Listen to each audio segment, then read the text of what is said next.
سبحان ربي العظيم.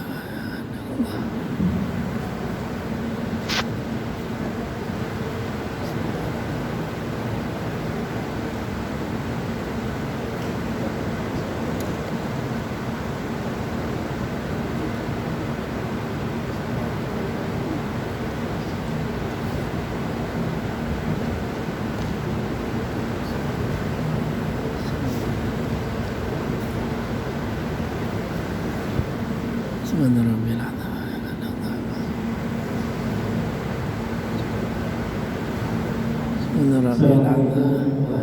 الله أكبر.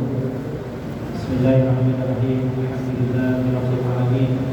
Salatu wassalamu ala nabiyil mursalin sayyidina wa maulana Muhammad wa ala alihi wa sahbihi ajma'in. Bapak Ibu jemaah Masjid Raya Darussalam dan para pendengar Radio Darussalam 89,3 yang mendengarkan siaran langsung kami melalui Masjid Raya Darussalam Samarinda. Alhamdulillah, kita panjatkan puji syukur kehadirat Allah Subhanahu wa taala malam hari ini, malam ke-17 Ramadan 1447 Hijriah, atau biasanya kita melaksanakan malam Nuzulul Quran. Sebelum kita mendengarkan ceramah agama, tausiah, nasihat, kami akan menyampaikan hasil selawatan malam ke-16 atau malam kemarin sebesar Rp1.211.000. Kami atas nama Yayasan Masjid Raya Darussalam ucapkan terima kasih atas infak sedekah yang diberikan. Semoga Allah memberikan pahala yang berlimpah kepada kita semua. Amin. Baik, Bapak Ibu jemaah sekalian, untuk tugas imam tarawih pada malam hari ini akan dipimpin oleh Ustaz Haji Masruni dan Ustaz Muhammad Asad, sedangkan tugas menyalawat dipimpin oleh Bapak Ustaz Hamdi SOSI, dan zikir doa akan dipimpin oleh saudara Ustaz Haji Muhammad Safar Ahmad. Baik, jemaah sekalian, selanjutnya kita langsung acara malam Nuzul Quran nanti yang akan disampaikan oleh Al-Mukarram Ayanda Haji Helmi Hijabi SMH. Dipersilakan.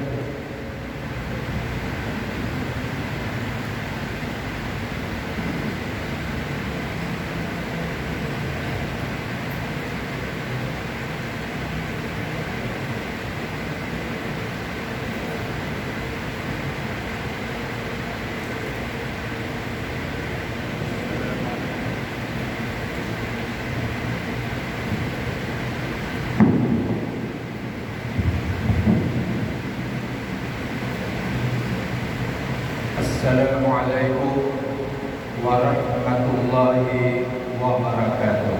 Waalaikumsalam.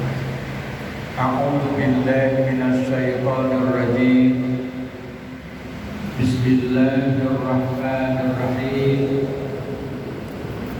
Alhamdulillahi rabbil alamin wa bihi nasta'in ala umuri dunya waddin. Wassalatu wassalamu ala asyrafil anbiya'i wal mursalin sayyidina wa maulana Muhammadin wa ala alihi wa ashabihi ajma'in. Subhanaka la ilma lana illa ma 'allamtana innaka antal alimul hakim. La haula wa la quwwata illa billahil aliyyil azim. Yang kita hormati kemuliaan para alim ulama, tokoh-tokoh agama, tokoh-tokoh masyarakat, bapak-bapak dan ibu-ibu jamaah sholat isya dan tarawih Masjid Raya Darussalam yang dirahmati oleh Allah. Alhamdulillah, puji dan syukur kita panjatkan kehadiran Allah, Tuhan yang tidak pernah putus melimpahkan rahmat dan nikmatnya kepada kita. Malam ini malam 17 Ramadan, kita masih diberi Allah nikmat sehat. Badan kita sehat, hati kita sehat, tangan sehat, mata sehat, telinga sehat, jantung sehat, paru-paru sehat. Secara totalitas tubuh kita sehat walaupun ada gangguan-gangguan kesehatan. Mungkin ada gangguan jantung, gangguan kolesterol, gangguan prostat macam-macam. Tapi secara umum tubuh kita sehat. Ini nikmat Allah yang besar diberikan kepada kita malam 17 Ramadan.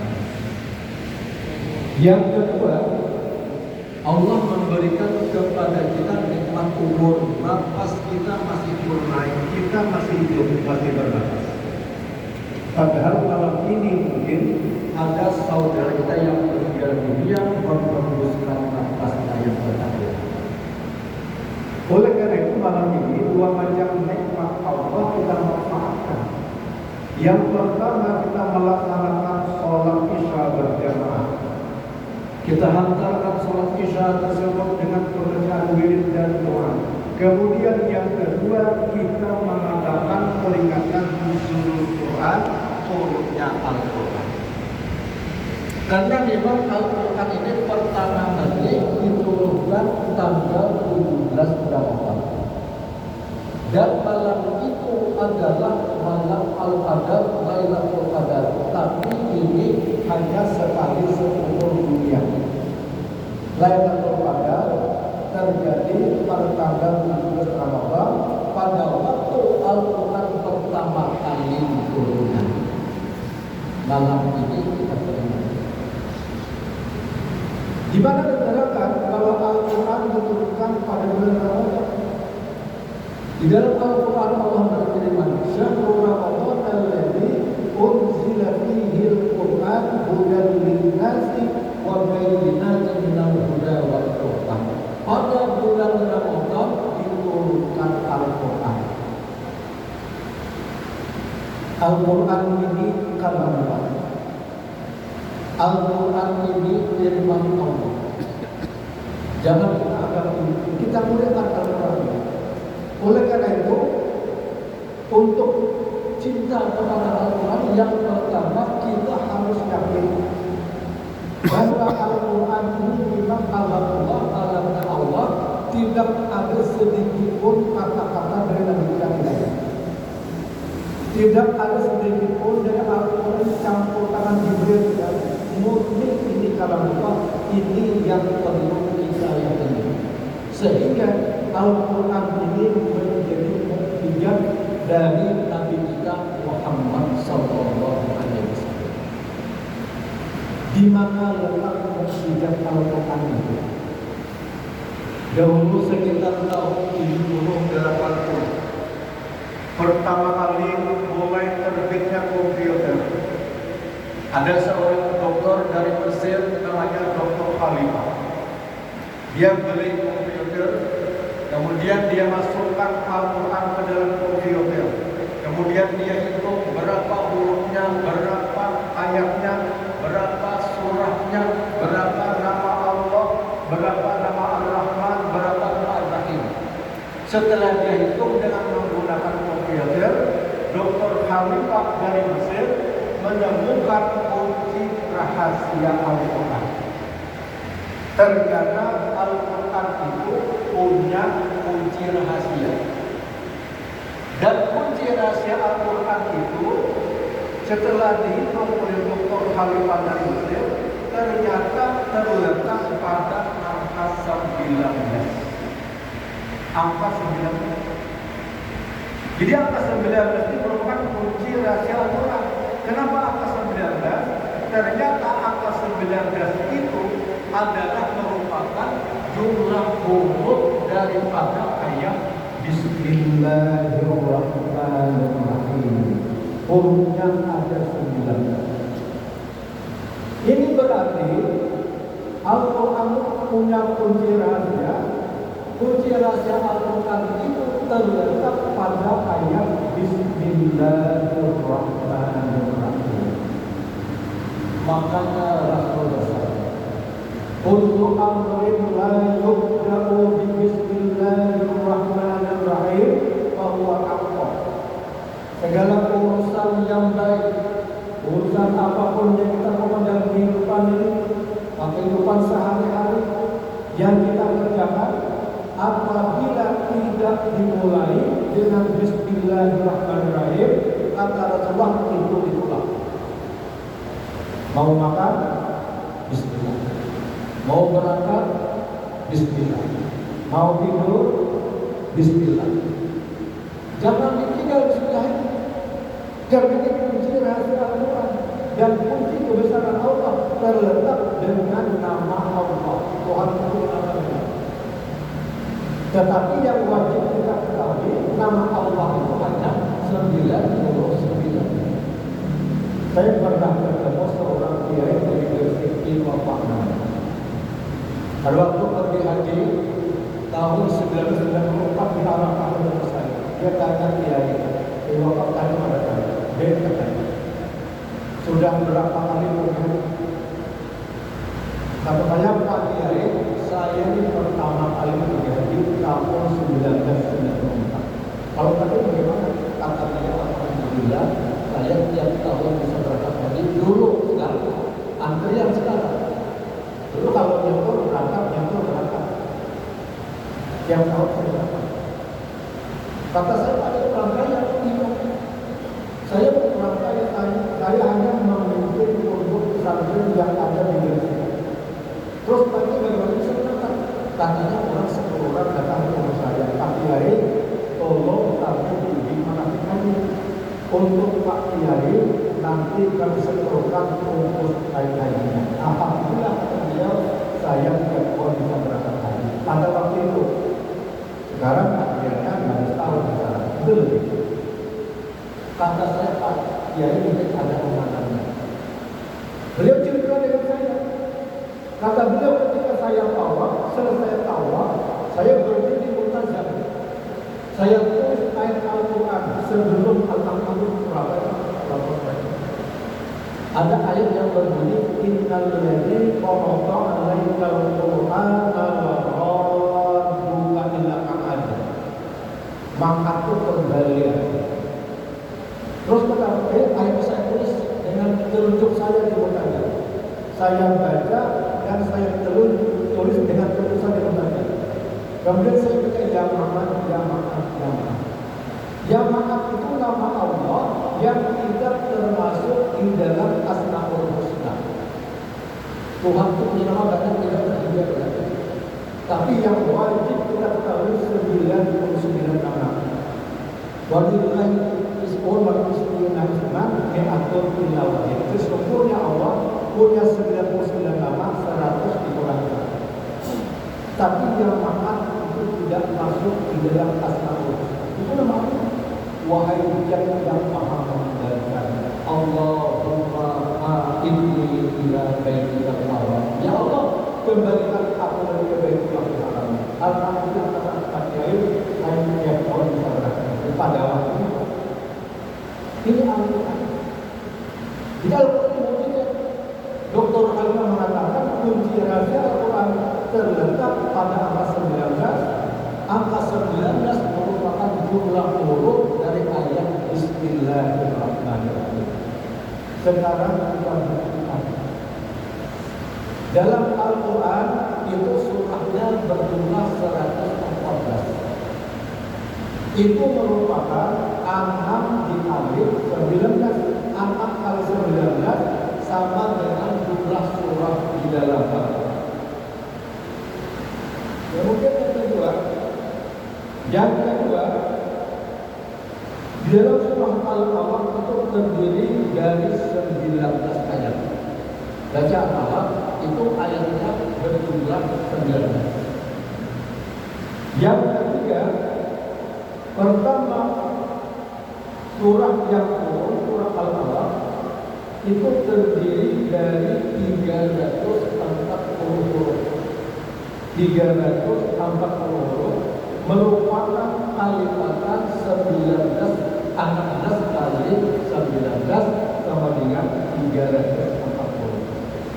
Jadi memang 19 ini kunci rahasia Al-Quran sebenarnya. Yang kedua surah Al-Baqarah diawali dengan alif lam mim. 3 huruf alif, huruf lam, huruf mim. Huruf tersebut muncul pada surah Al-Baqarah, jumlahnya 9.899 huruf dalam surah Al-Baqarah. Ya, 9.899 itu merupakan kalipatan yang akan 19, yaitu 521 kali 19 sama dengan 9.899. Ini yang saya buat karena 5 saja, masih banyak lagi. Hasil penelitian untuk ada 10 diantaranya, 5 saja. Yang kedua, ada seorang ulama besar, namanya adalah Abu Jara Al-Nadari. Dia hafal Quran, dia teliti Al-Quran itu, dia baca dari awal sampai akhir, dia amati, dia analisa. Akhirnya Abu Jara Al-Nadari menulis kitab, menulis buku. Namanya adalah Nahjul Adadi fil Qur'anil Karim. Beberapa mukjizat yang terdapat di dalam Al-Quran. Apa mukjizatnya? Yang pertama, beliau menulis di dalam Al-Quran itu ada kata-kata sujud. Misalnya ayat yang berbunyi simahum fi wujuhihim min atharis sujud. Ada kata-kata sujud dalam Al-Quran. Berapa kali Allah mencantumkan itu? Allah mencantumkan kata-kata sujud dalam Al-Quran itu jumlahnya 34 kali. Ini dianalisa oleh Abu Jara Al-Nadari, seorang ulama ahli Quran. Dia analisa kenapa ini Allah mencantumkan sujud dalam Al-Quran jumlahnya 34 kali. Setelah beliau analisa, ternyata benar. Kenapa benar? Karena kita diberitakan sholat yang 5 waktu, rakaatnya sehari semalam kita wajib sholat, rakaatnya berjumlah 17 rakaat. Asar, zuhur 4, asar 4, 8, maghrib 3, 11, isya 4, 15, subuh 2, 17. Setiap rakaat sujudnya berapa kali? 2 kali sujud. Berarti kita sholat 5 kali sehari semalam, jumlah sujudnya 34 kali, sama dengan jumlah sujud yang Allah cantumkan di dalam Al-Quran. Ini juga mukjizat dari Al-Quran. Yang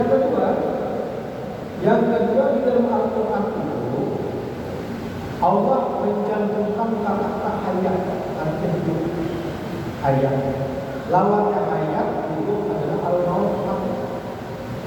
Berapa kali Allah mencantumkan hayat dalam Al-Quran? Berapa kali Allah mencantumkan al-maut, mati dalam Al-Quran? Jumlahnya sama, hayat 145 kali, hidup artinya al-maut, jumlahnya sama 145 kali, mati lagi. Jadi hidup dan mati jumlahnya sama Allah cantumkan dalam Al-Quran, yaitu 145 kali. Kenapa? Karena setiap yang hidup pasti mati. Matinya sekali, hidupnya sekali, matinya sekali. Jumlahnya 145 kali. Kemudian yang ketiga Allah mencantumkan an-naf'ah, artinya manfaat. Dan Allah mencantumkan al-mudarat, artinya mudarat. Ya. Berapa kali Allah temukan? Jumlahnya sama 50 kali, manfaat 50 kali. Allah mencantumkan dalam Al-Quran, mudarat juga jumlahnya sama 50 kali. Ini diantara mukjizat Al-Quran, masih banyak lagi, ada 17 ujian Al-Quran yang beliau tulis dalam kitab Ijazul Adadi bil Quran Karim. Sekarang apa-apa? Langkah kita yang pertama, kita harus mencintai Al-Quran. Dan Al-Quran ini, kalau kita belajar Al-Quran, mengamalkan Al-Quran, kita tergolong orang yang paling baik. Khairun nas man 'allama Al-Quran wa 'allamahu. Sebaik-baik manusia orang yang belajar Al-Quran dan mengajarkan Al-Quran. Belajar membacanya, belajar menulisnya, belajar tafsirnya, dan belajar hal-hal lain yang berkenaan dengan Al-Quran, termasuk makhraj dan tajwidnya. Ini yang penting yang kita dalami tentang Al-Quran ini. Kemudian masuk bersabda lagi, "Faman faqara Al-Quran faqad faqara Allah." Barang siapa yang menghormati Al-Quran, berarti dia menghormati Allah. Makanya Al-Quran ini jaga kehormatannya, cara menaruhnya. Kalau ada undangan, ada tulisan Bismillahirrahmanirrahim, mohon jangan dibuang ke tempat sampah. Hukumnya haram, bahkan bisa murtad, Jadi kalau ada undangan atau tulisan-tulisan Al-Quran, jangan juga dirobek.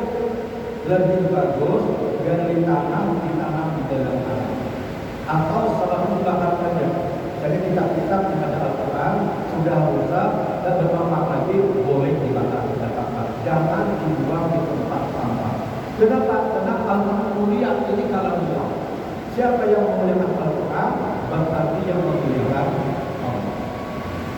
Kemudian yang kedua, Al-Quran ini sebagaimana di dalam Al-Quran terdapat la yamassuhu illal mutahharun. Janganlah kita menyentuh Al-Quran kecuali dalam keadaan suci. Suci dari najis, suci dari hadas kecil, dan suci dari hadas besar. Karena Al-Quran adalah firman Allah yang langsung diturunkan Allah kepada Nabi kita Muhammad SAW. Jadi oleh karena itu yang penting Al-Quran ini kita aktualisasikan. Mulai dari diri kita, aktif dalam al-Islam di qulubikum sampai fi biladikum. Tegakkan Islam itu dengan Al-Quran yang di dalam diri kita, insya Allah Islam dan Al-Quran akan menyebar di tengah-tengah masyarakat kita. Nawwiru buyutakum bis-sholati wa qira'atil Quran. Terangkanlah rumah Anda itu, rumah kamu itu dengan sholat dan bacaan Al-Quran. Semoga malam nuzul Quran, malam ini yang kita peringati tentang Al-Quran, menjadi momentum kita untuk mengimani Al-Quran secara yakin, jangan ragu-ragu, mencintai Al-Quran dan mengamalkan Al-Quran dalam kehidupan kita sehari-hari. Barangkali cukup sekian, kurang lebihnya mohon maaf. Wabillahi taufiq wal hidayah. Assalamualaikum.